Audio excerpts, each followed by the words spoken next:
जय माता दी। श्री दुर्गा सप्तशती प्रथम अध्याय।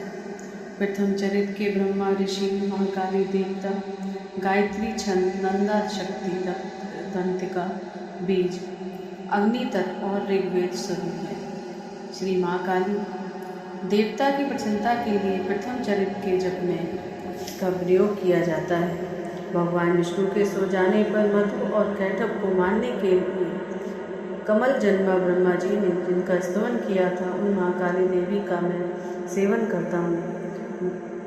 वे अपने 10 हाथों में खड्ग, चक्र, गदा, बाण, धनुष, परिधि, शूल, मुसुंडी, मस्तक और शंख धारण करती हैं। उनके 3 नेत्र हैं। वे समस्त अंगों में दिव्य आभूषण से विभूषित हैं। उनके शरीर की कांति नीलमणि के समान है तथा वे 10 मुख और 10 पैरों से युक्त हैं।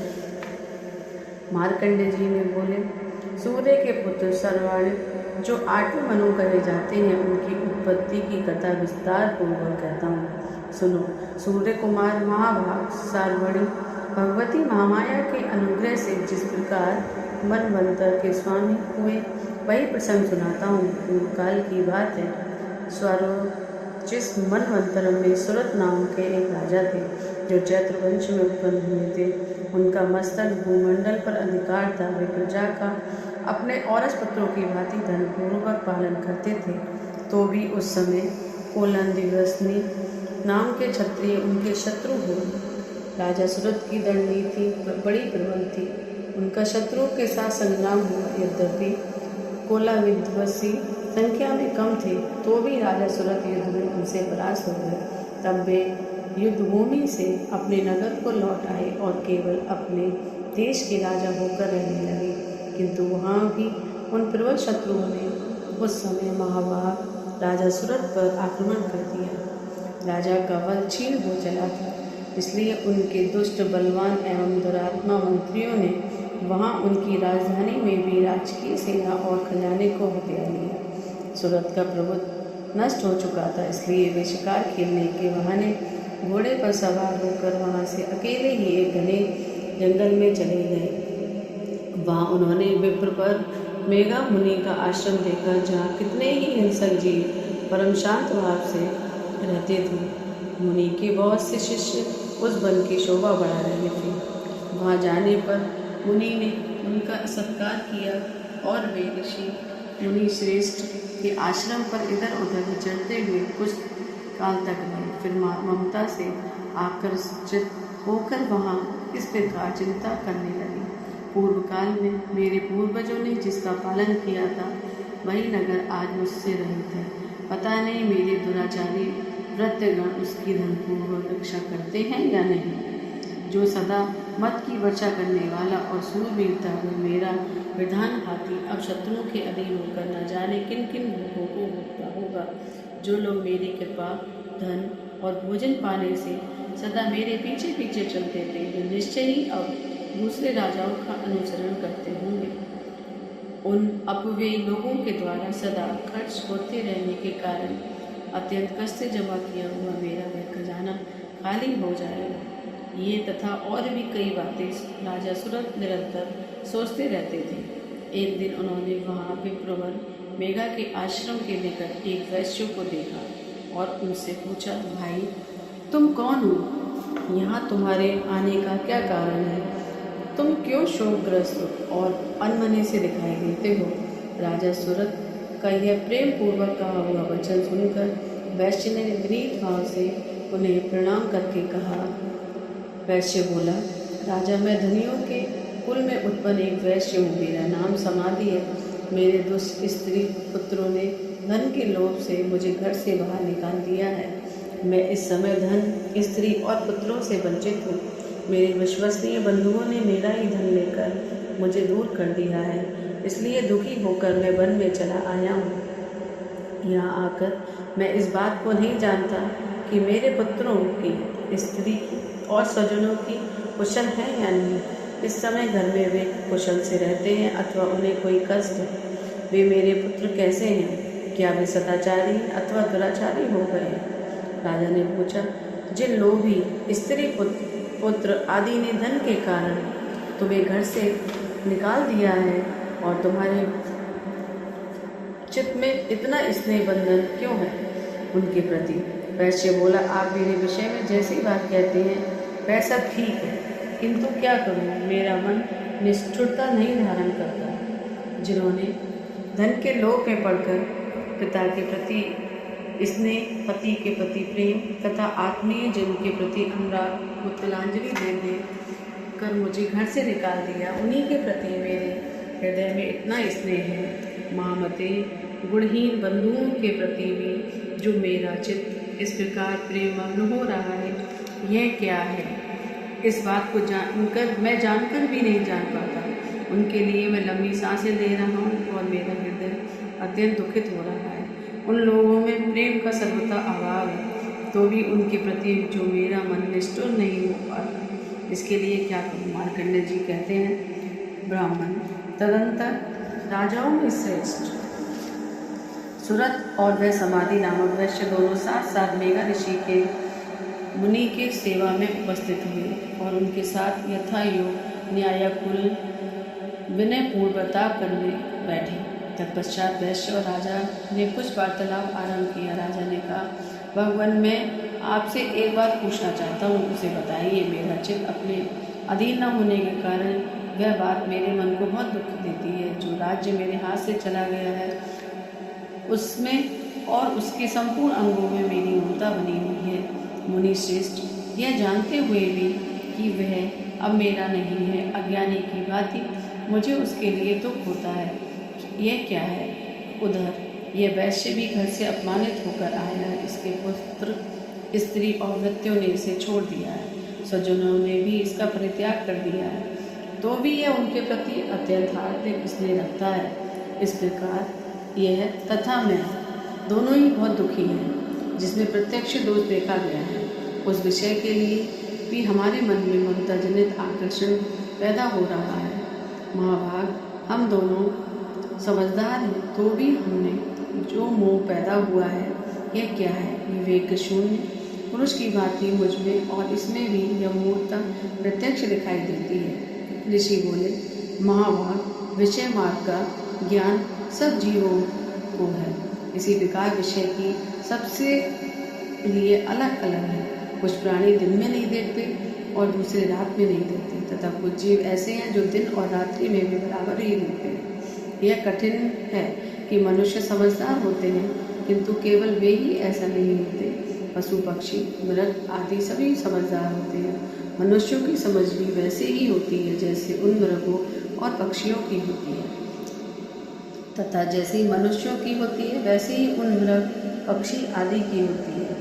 यह तथा अन्य बातें भी प्रायः दोनों में ही समान है। समझ होने पर भी इन पक्षियों को देखो, ये स्वयं भूख से पीड़ित होते हुए भी मोहवश बच्चों की चोंच में कितने चाव से अन्न के दाने डाल रहे हैं। नरश्रेष्ठ, क्या तुम नहीं देखते कि ये मनुष्य समझदार होते हुए भी लोभवश अपने किए हुए उपकार का बदला पाने के लिए पुत्रों की अभिलाषा करते हैं? यद्यपि उन सब में समझ की कमी नहीं है, तथापि वे संसार की स्थिति बनाए रखने वाले भगवती महामाया के प्रभाव द्वारा ममता में पवर से युक्त मोह के गहरे गर्त में गिराए गए हैं। इसलिए इसमें आश्चर्य नहीं करना चाहिए। जगदीश्वर भगवान विष्णु ही योग निंद्रा रूपा जो है, जो भगवती महामाया है, उन्हीं से यह जगत मोहित हो रहा है। वे भगवती महामाया देवी ज्ञानियों के भी चित्त को बलपूर्वक खींचकर मुँह में डाल देती हैं। वे ही इस संपूर्ण चराचर जगत की सृष्टि है, तथा वे ही प्रसन्न होने पर मनुष्यों को मुक्ति के लिए वरदान देती है। वे ही परा विद्या, संसार बंधन और मोक्ष की हेतु भूता सनातनी देवी तथा संपूर्ण ईश्वरों की भी अधीश्वरी हैं। राजा ने पूछा, भगवान, जिन्हें आप महामाया कहते हैं, वे देवी कौन है? ब्राह्मण, उनका अविवाह कैसे हुआ तथा उनके चरित्र कौन कौन है? ब्रह्म वेताओं में श्रेष्ठ महर्षि उन देवी का जैसा प्रभाव हो, वैसा स्वरूप हो, जैसा स्वरूप हो और जिस प्रकार प्रादुर्भाव हुआ हो, वह सब मैं आपके मुख से सुनना चाहता हूँ।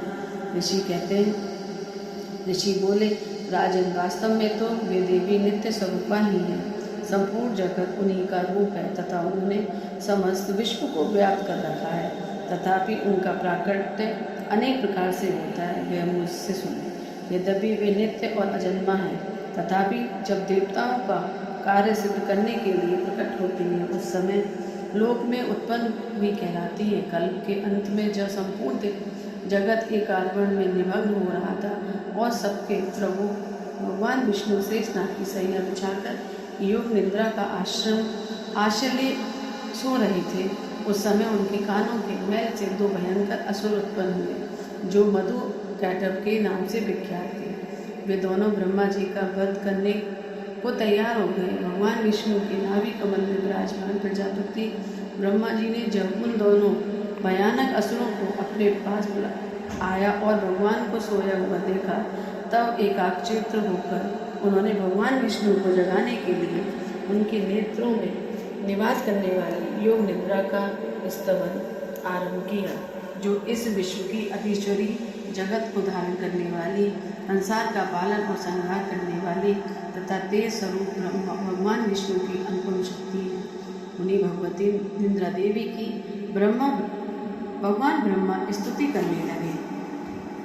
ब्रह्मा जी ने कहा, देवी तुम्ही स्वधा और तुम्ही वष्टकार हो, स्वर भी तुम्हारे ही स्वरूप है। तुम्ही जीवन दायिनी सुधा हो, नित्य अक्षर प्रणव में आकार उकार मकार इन तीन मात्राओं के रूप में तुम्ही स्थित हो, तथा इन तीन मात्राओं के अतिरिक्त जो इंदु रूपा नित्य अर्धमात्रा है, जिनका विशेष रूप से उच्चारण नहीं किया जा सकता, वह भी तुम्ही हो।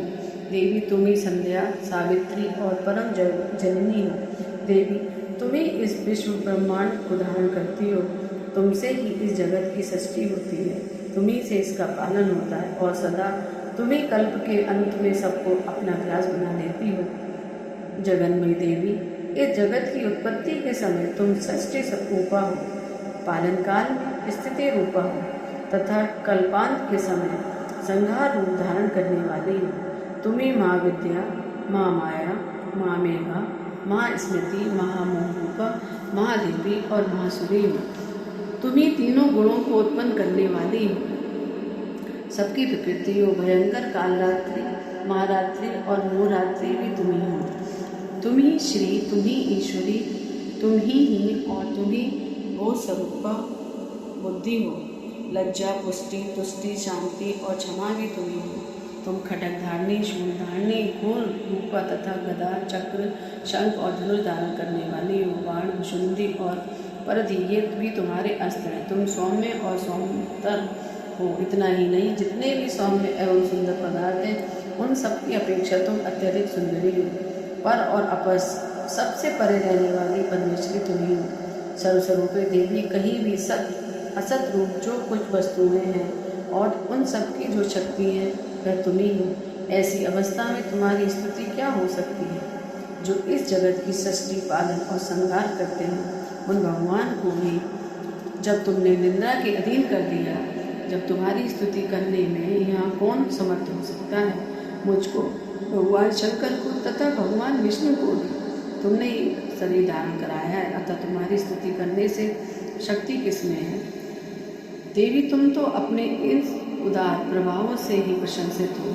ये दोनों दो धुर्ष असुर मधु और कैटव हैं, इनको मुंह में डाल दो और जगदीश्वर भगवान विष्णु को शीघ्र ही जगा दो। साथ ही उनके भीतर इन दोनों महान असुरों को मार डालने की बुद्धि उत्पन्न कर दो। ऋषि कहते हैं, राजन, जब ब्रह्मा जी ने महामधु और कैटव को मारने के उद्देश्य से भगवान विष्णु को जगाने के लिए तमोगुण की अधिष्ठाती देवी योग निद्रा की इस प्रकार स्तुति की, तब भी भगवान के नेत्र में मुख, नासिका, बाहु और हृदय और वक्ष स्थल से निकलकर अव्यक्त जन्म ब्रह्मा जी की दृष्टि के समक्ष खड़ी हो गई। योग निद्रा से मुक्त होने पर जगत के स्वामी भगवान जनार्दन उस एकावरण के जल में शेषनाग की सैया से जा उठे। फिर उन्होंने उन दोनों असुरों को देखा। वे दुरात्मा मधु और कैटव अत्यंत बलवान तथा पराक्रमी थे और क्रोध से लाल आंखें किए ब्रह्मा जी को खा जाने के लिए उद्योग कर रहे थे। तब भगवान श्री हरि ने उठकर उन दोनों के साथ 5000 वर्षों तक केवल बाहु युद्ध किया। वे दोनों भी अत्यंत बल के कारण उन्मत्त हो रहे थे। उधर माँ माया ने भी उन्हें मुंह में डाल रखा था, इसलिए वे भगवान विष्णु से कहने लगे, हम तुम्हारी वीरता से संतुष्ट हैं, तो हम लोगों से कोई वर मांगो। श्री भगवान बोले, यदि तुम दोनों मुझ पर प्रसन्न हो तो अब मेरे हाथ से मारे जाओ, बस इतना सा ही मैंने वर मांगा है, यहाँ दूसरे किसी वर से क्या लेना है। ऋषि कहते हैं, इस प्रकार धोखे में आ जाने पर जब उन्होंने संपूर्ण जगत में जल ही जल देखा, तब कमल ने भगवान से कहा, जहाँ पृथ्वी जल में डूबी ना हो, जहाँ सूखा स्थान हो, वहीं हमारा वध करो। ऋषि कहते हैं, तब तथास्तु कहकर शंख चक्र और गदा धारण करने वाले भगवान ने उन दोनों के मस्तक अपनी जांघ पर रखकर चक्र से काट डाले।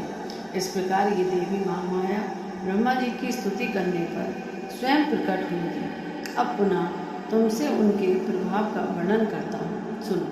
इस प्रकार श्री मार्कंडेय पुराण में सार्वणिक मनवंतर की कथा में अंतर्गत देवी महात्म्य के मधु कैटव वध नामक पहला अध्याय पूरा हुआ। जय माता दी।